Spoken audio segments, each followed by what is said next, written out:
Asleep right now. And nothing with it.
So we can get some of the technical things situated.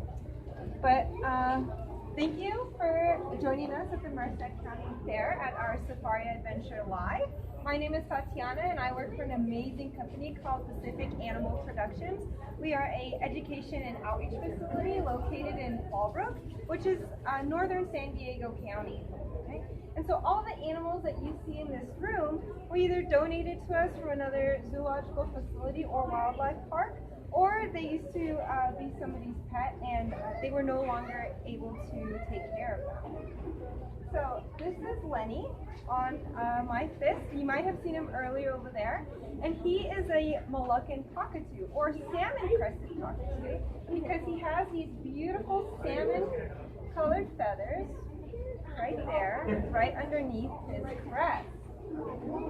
So he is a type of parrot, and these guys are going to be native to Indonesia and parts of Australia and New Guinea. So he has, you've noticed his hook-shaped beak, right?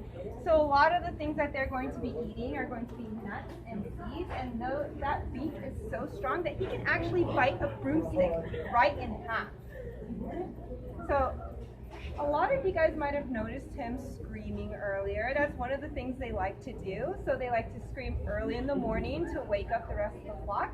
They like to scream late at night, and they like to scream when they're excited. They like to scream when they're alarmed. They like to scream when they're angry. So they pretty much like to scream all the time. So how many of you have ever heard a parrot talk, right? Or say hello? Yeah. So they like to pick up noises. They like to mimic, right? So do you guys think that whenever the parrots talk, do you think they know what they're saying? Yeah. Whenever they say hi, No, right? So they're copying. They're copying the noises they make. They like to pick up all of those different sounds, and sometimes they just like to repeat them over and over and over again. Right? So one thing I like to talk about is his feet, right? He has these very special feet. His feet are actually zygodactylous, which means he has 2 toes in the front and 2 toes in the back. And those feet have a very strong grip, and they actually help him climb up, straight up cliffs, straight up trees, right? And he uses those feet and that strong beak to help him climb.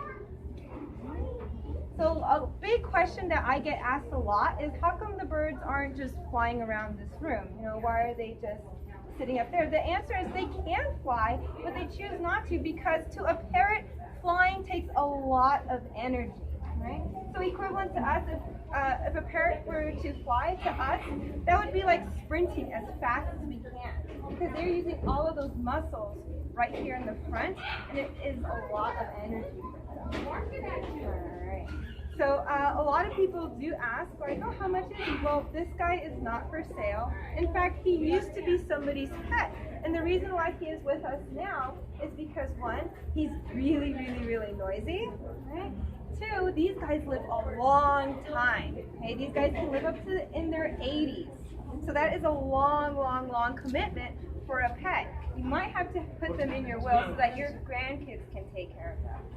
3, these guys are extremely messy, because in the wild, whenever they eat something, they're only going to eat half of that item, and they're going to throw the other half of it on the floor. Right? That is an instinct for them, because these guys are actually really good for the rainforest that they come from. So half of all of those food items that they throw on the floor, whether it's fruits or nuts or seeds, that's actually really good for the forest floor, and it helps grow plants. Right? So these guys are really special and really important for their ecosystem. So we're all going to say bye to Lenny, and I'm going to bring out our next animal.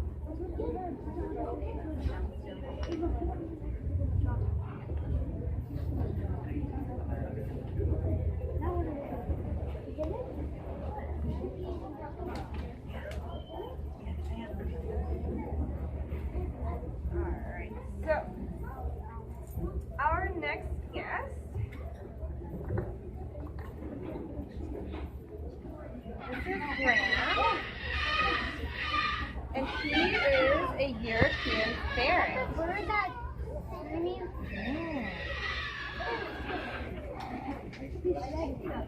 ¿Quieres tirar la charla esa? So we're just going to put Lenny back in this friend.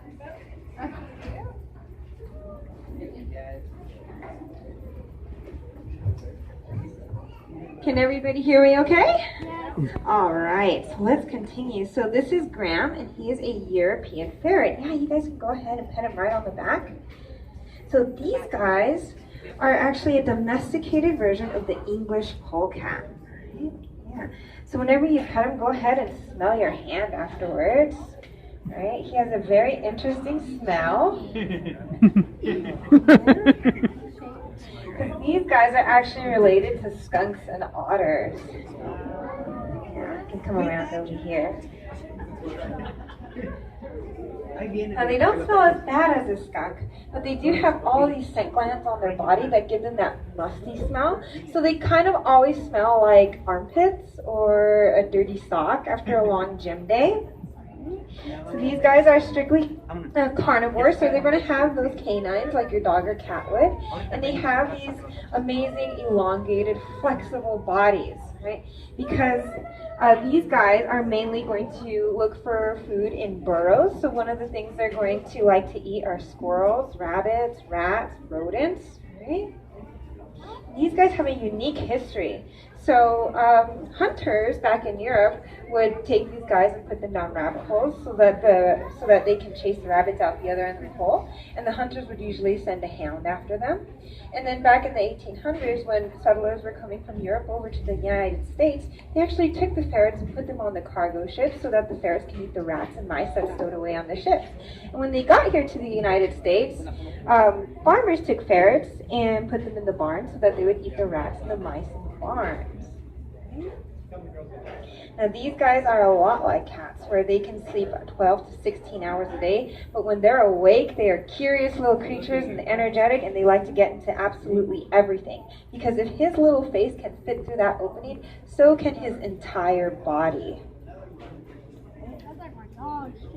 Now, how many of you have heard of ferrets being pets or know someone who might have a ferret as a pet? Yeah, so sometimes a lot of people ask, like, oh, can we keep one as a pet? And actually in California, they're actually illegal to have as pets in the state of California because they can be considered an invasive species, right? So if these guys are accidentally getting out of people's homes, sometimes like dogs and cats would, these guys would be preying on a lot of native birds or lizards or insects. And all of those animals provide food for and prey for native animals that are already living here, like our great horned owl over there, who you might have missed. Yes, he is 100% real. Yeah. All right, so we're going to say bye to Graham, and I'm going to bring out our next animal, and you might have already met him too, because I was out walking around with him earlier. He is one of my favorites.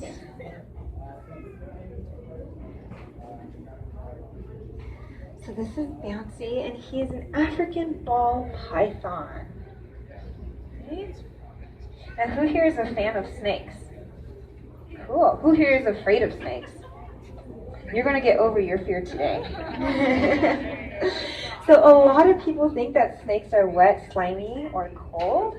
But actually, their scales and our fingernails are made out of the same thing. It's called keratin. So snakes actually feel like the back of your fingernail. If you want to go ahead and feel the back of your fingernail, that is exactly what he feels like. Our hair and feathers on birds are also made out of keratin. So when you look at his face, you're going to notice that yes, he has two nostrils up on the front, but he also has those holes right above on his upper lip, and those are going to help him detect heat. Yeah, you can go ahead and pat him right there on the back.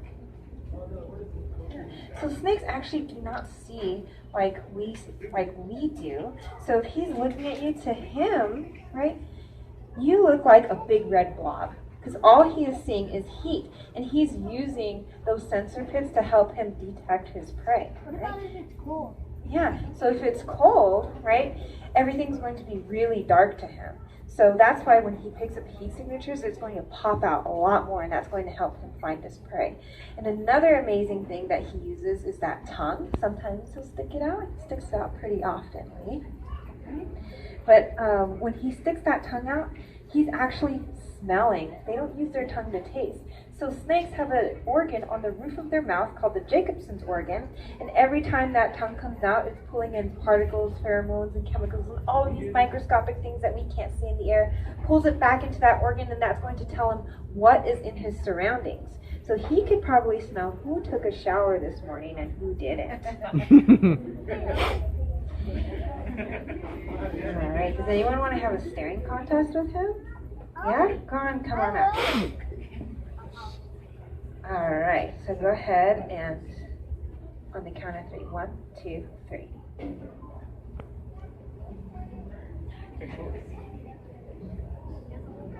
Oh, well, I'm going to tell you something. We kind of cheated. Snakes actually don't have eyelids. They have a clear scale over their eye called an eye cap.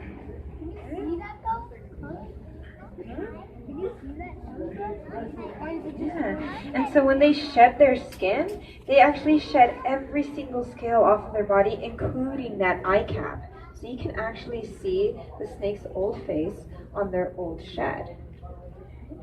Okay, now I am going to go ahead and bring out our last animal.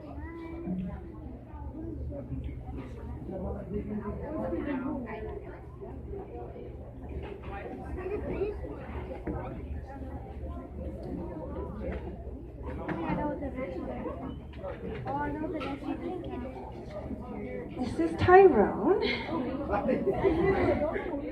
and he is a red tegu, right? T-E-G-U.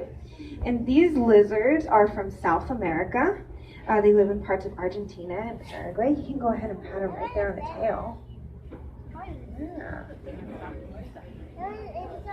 So these guys are omnivores, which means that they're going to have a varied diet. So they can eat plant matter, they can eat fruit, they can eat meat, right? And another thing you're going to notice is these big cheeks.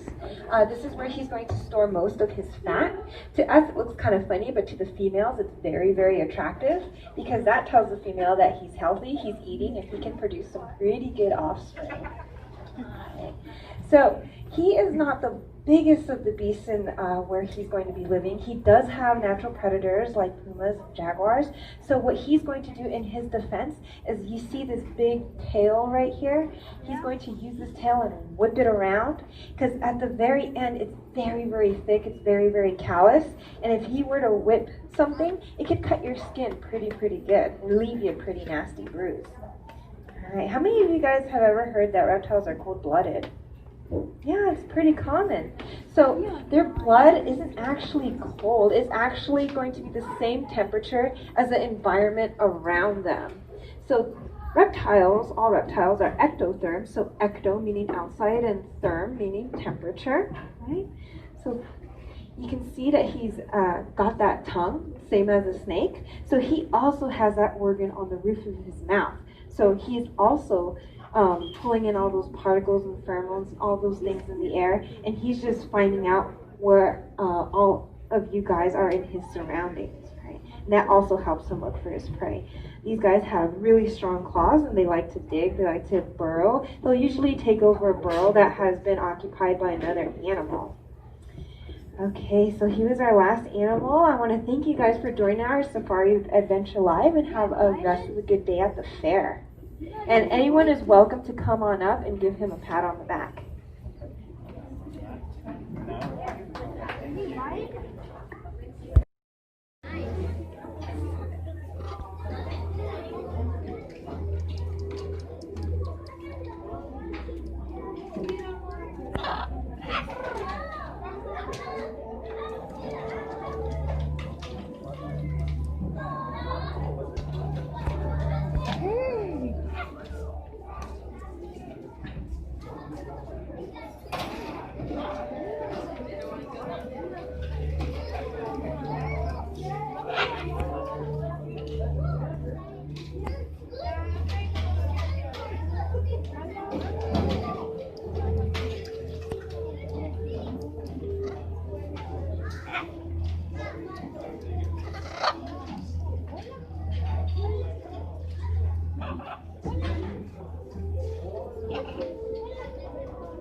Scream it loud and proud.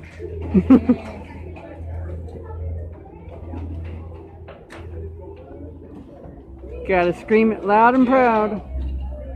Who's pretty? Who's so pretty? Who's so pretty? Who's so pretty?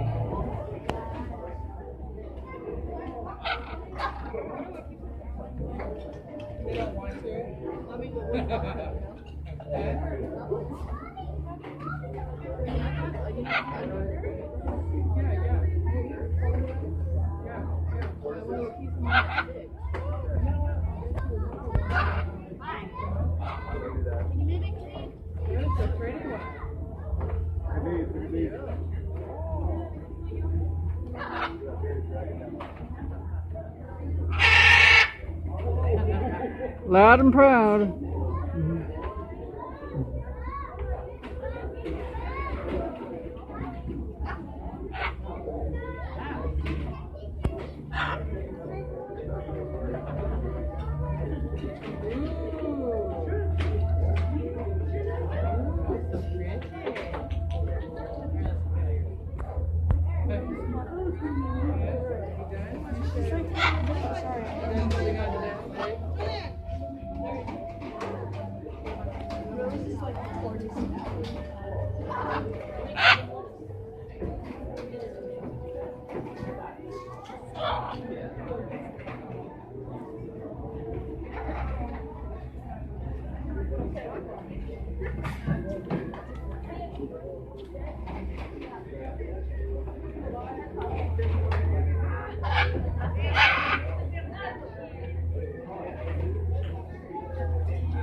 Wait, I don't know that beat. Right there, girlfriend.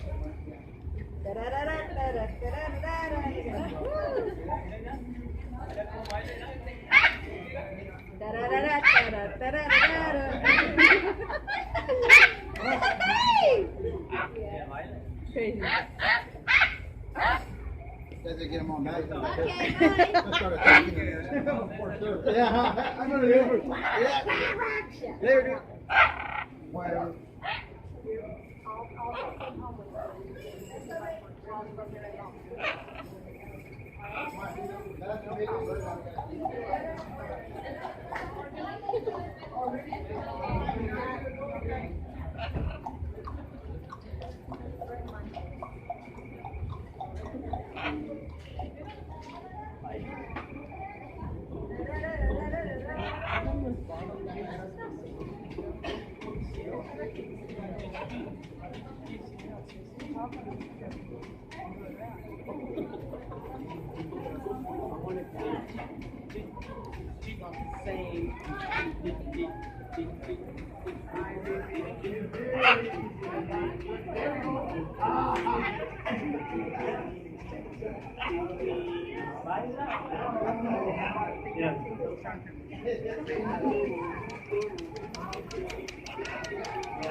Hi! Baila, baila.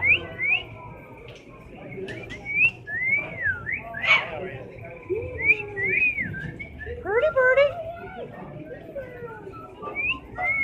He said it's too hot for him. Leave him alone. You said that? He said it's too hot for them. Leave him alone. He's hungry. Look, he's biting. You hungry? Yep. I'm not putting my finger out there. You don't take it off. Hello. Hi. Hello.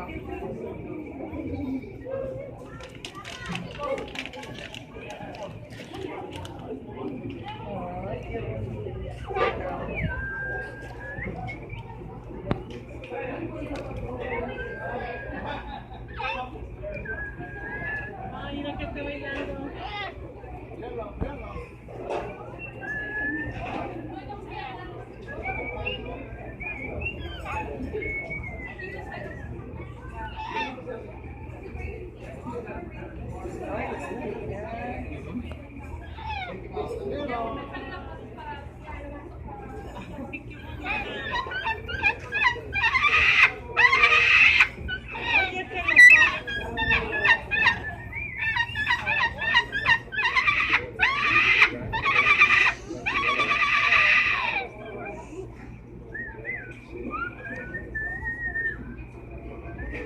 I see.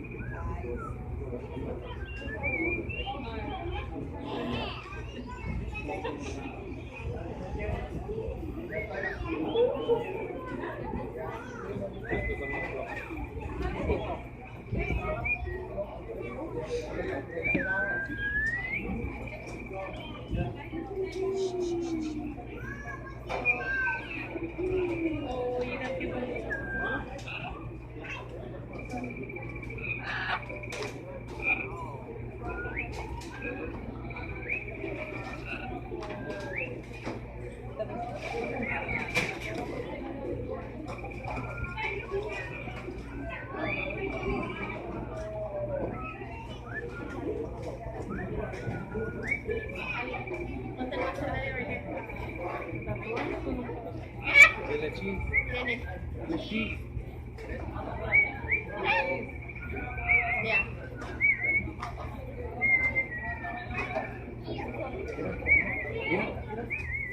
¿Está bailando?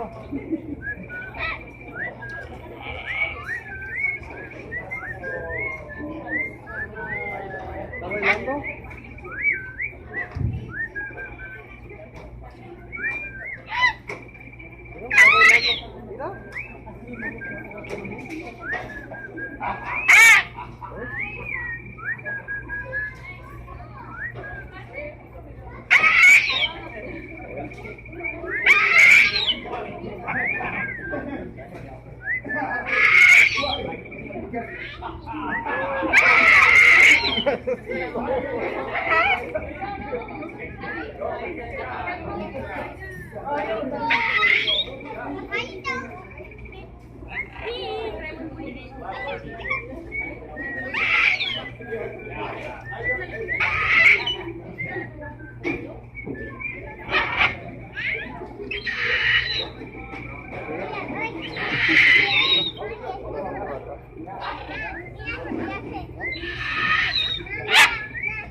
I see you, but you're not coming to me. That's sad.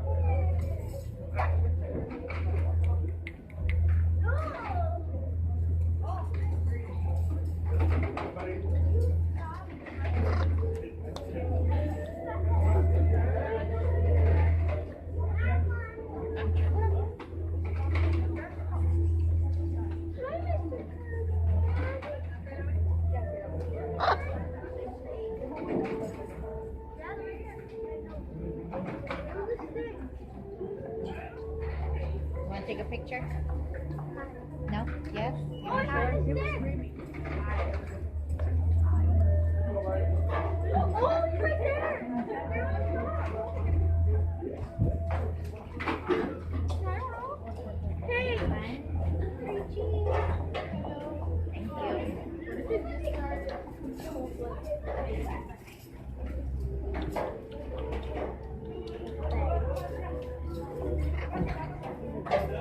Yes, you do.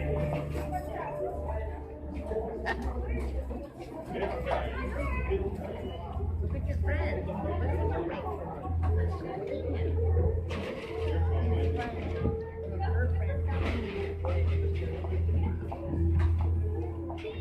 What's